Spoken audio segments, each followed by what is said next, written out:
বাংলাদেশ বেতারের ঊর্ধ্বতন কর্মকর্তা যারা উপস্থিত আছেন তাদেরকেও ধন্যবাদ জানাতে চাই।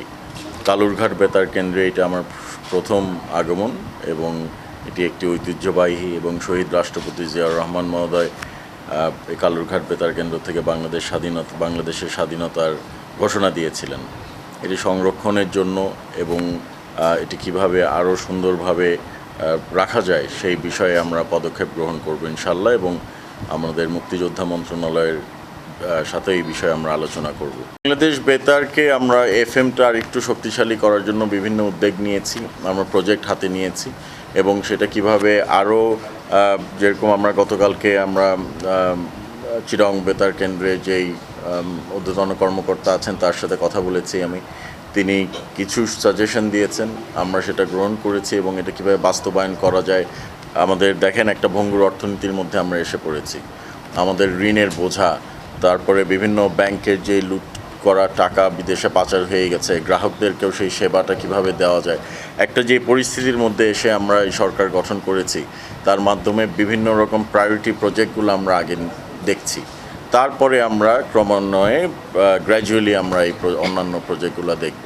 তার মধ্যে আপনি যেই প্রশ্নটা করেছেন বেতার কীভাবে শক্তিশালী করা যায় সেই প্রজেক্টটাও আছে।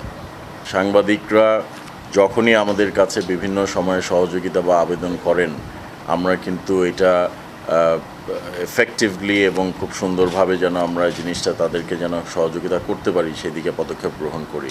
আমাদেরকে যেই অ্যালোকেটেড বাজেট দেওয়া হয়েছে সাংবাদিক কল্যাণ ট্রাস্টের জন্য, এটা আমি আরেকটু বাড়ানো যায় কিনা সেই বিষয়ে আমাদের একটি পদক্ষেপ গ্রহণ করেছি এবং আমি আশা করছি যে এই যে অ্যামাউন্টটা অ্যালোকেটেড আছে বাজেটে সেটা আমরা অবশ্যই ইনশাল্লাহ এই অর্থ বছরে বা আগামী অর্থ বছরের মধ্যে এটা বাড়ানোর বাস্তবায়ন করতে পারবো।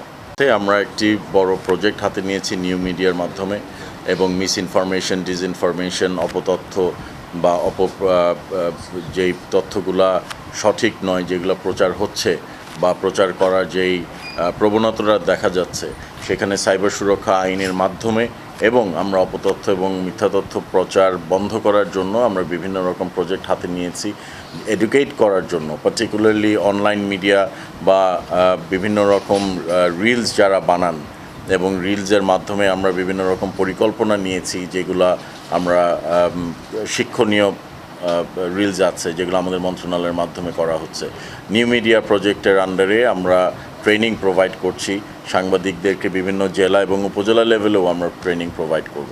বিটিভির জন্য আমরা ফরেনসিক অডিট করার জন্য আমরা উদ্যোগ নিয়েছি, আগামী সপ্তাহ বা আগামী 10 দিনের মধ্যে অডিট শুরু হবে। এটি তো অডিটর বসাতে একটা প্রক্রিয়া আছে, এই সব প্রক্রিয়া শেষ করার পরে আমরা অডিটর যাদেরকে বসিয়েছি তারা অডিট শুরু করবে। অডিটের রিপোর্টের মাধ্যমে আমরা বিভিন্ন রকম ডিজিটালাইজেশন থেকে শুরু করে প্রোগ্রামসগুলো আরও কীভাবে সুন্দর করে করা যায়, যেরকম আপনারা জানেন নতুন করে একটা আমাদের সিগনেচার প্রোগ্রাম নতুন কুড়িকে আমরা আরও আধুনিকায়ন করার জন্য আমরা উদ্যোগ নিয়েছি। আগামী 10 দিনের মধ্যে নতুন কুড়ির আপনারা ইতিমধ্যে দেখেছেন বিভিন্ন রকম অ্যাডভার্টাইজমেন্ট যাচ্ছে অ্যাপ্লিকেশনের জন্য নতুন কুড়ির।